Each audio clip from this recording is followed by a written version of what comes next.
Early presidential elections were held in South Korea on 9 May 2017 following the impeachment and dismissal of Park Geun-hye.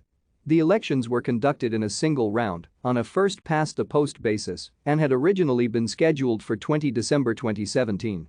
However, they were brought forward after the decision of the Constitutional Court on 10 March 2017 to uphold the National Assembly's impeachment of Park.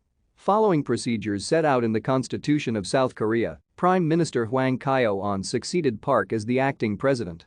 After Park was removed from office by the Constitutional Court's ruling, acting President Hwang announced he would not run for a term in his own right. Opinion polling before April consistently placed the Democratic Party's candidate, Moon Jae-in, runner-up in the 2012 election, as the front-runner.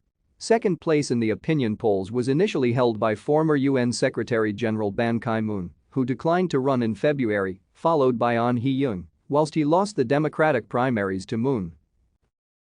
Thank you for watching. Like and subscribe if you would like to view more of our videos. Have a nice day.